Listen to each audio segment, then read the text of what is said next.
बिस्मिल्लाहिर्रहमानिर्रहीम। अस्सलामुअलैकुम। कैसे हैं आप सब लोग? उम्मीद करती हूँ बिल्कुल ठीक ठाक होंगे। आज मैं आपके साथ खीर की ऐसी मज़ेदार और आसान सी रेसिपी शेयर कर रही हूँ जिसे बनाना बहुत ही आसान है और इसके लिए ज़्यादा टाइम नहीं लगता। मैं ऑलरेडी अपने चैनल पर एक रेसिपी अपलोड कर चुकी हूँ आपके साथ खीर की, जो कि मैंने 20 किलो दूध से बनाई थी। तो आज मैं बना रही हूँ 10 किलो दूध से बिना खोए की खोए वाली खीर, जो कि बहुत ही ज़्यादा टेस्टी है।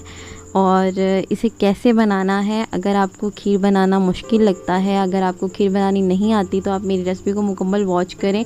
मैं गारंटी देती हूँ आपको, आपकी फ़र्स्ट टाइम में रेसिपी जो है वो बहुत अच्छी बनकर तैयार होगी। सब आपकी बहुत तारीफ़ करेंगे। तो आइए इस मज़ेदार सी रेसिपी को बनाना शुरू करते हैं। आप इसको किसी भी इवेंट पे बना सकते हो, दावत पे बना सकते हो, ईद पे बना सकते हो, कभी भी बना सकते हो।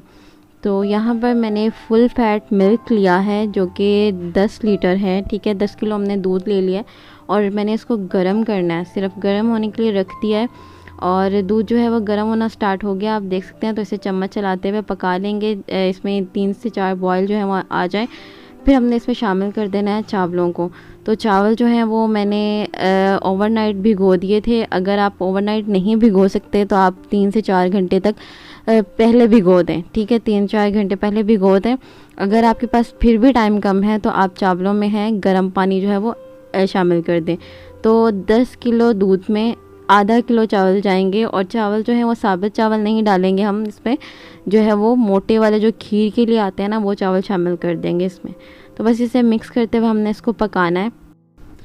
तो यहाँ पर मुझे ना 20 मिनट हो गए हैं इसको पकाते हुए, और फ्लेम जो है वो मैंने मीडियम टू हाई रखी हुई है।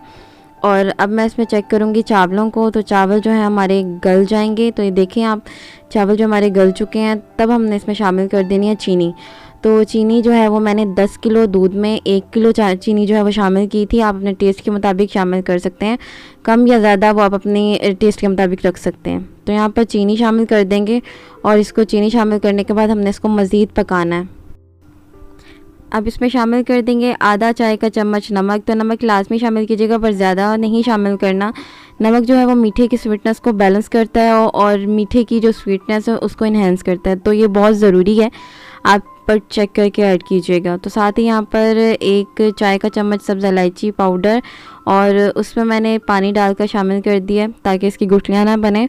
तो बस इसे मिक्स करेंगे और आप देख सकते हैं मुसलसल खीर जो है वो पक रही है। यहाँ पर 30 मिनट हो गए हैं। और साथ ही हम इसमें शामिल कर देंगे लजीज़ा खीर मिक्स का 1 पैकेट।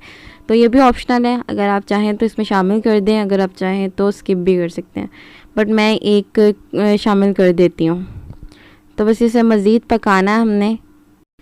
तो यहाँ पर आपको एक चीज़ का ख़ास ध्यान रखना है। अभी आप देख सकते हैं दूध जो है वो पतला है और इसे हमने इतना पकाना है कि दूध जो है वो थिक हो जाए। ठीक है, और जब आप चावल शामिल कर दें खीर में तो आपने चम्मच नहीं छोड़ना, चम्मच आपने मुसलसल चलाना है।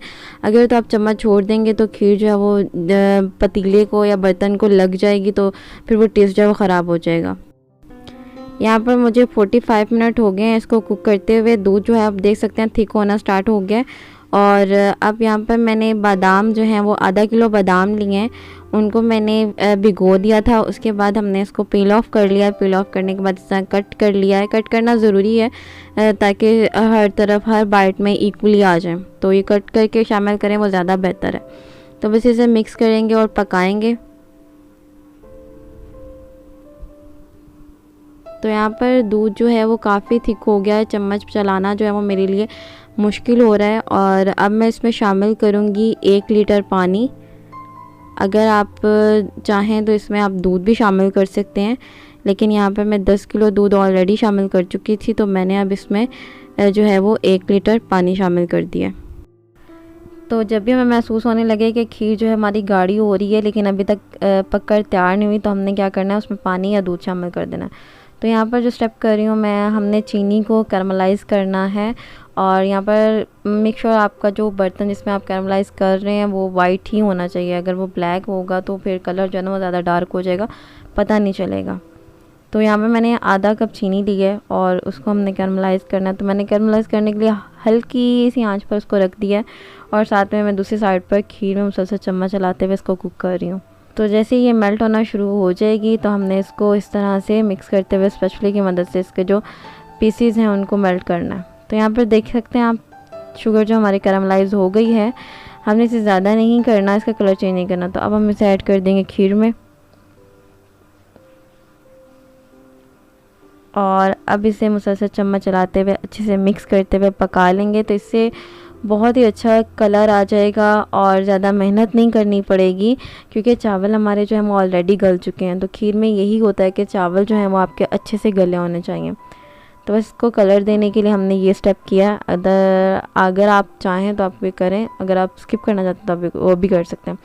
तो अब इसे खोएदार बनाने के लिए हमने क्या करना है, इसमें एवरीडे के मैंने 2 पैकेट शामिल कर दिए हैं, और खीर यहाँ पर हमारी टोटली तैयार हो चुकी है। 1 से 1.5 घंटे के अंदर अंदर हमारी 10 किलो की खीर बनकर तैयार हो गई है, और लुक आपके सामने आप देख सकते हैं।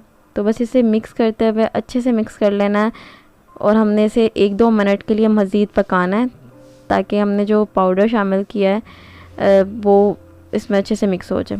तो साथ ही हमने इसमें शामिल कर देना है केवड़ा एसेंस।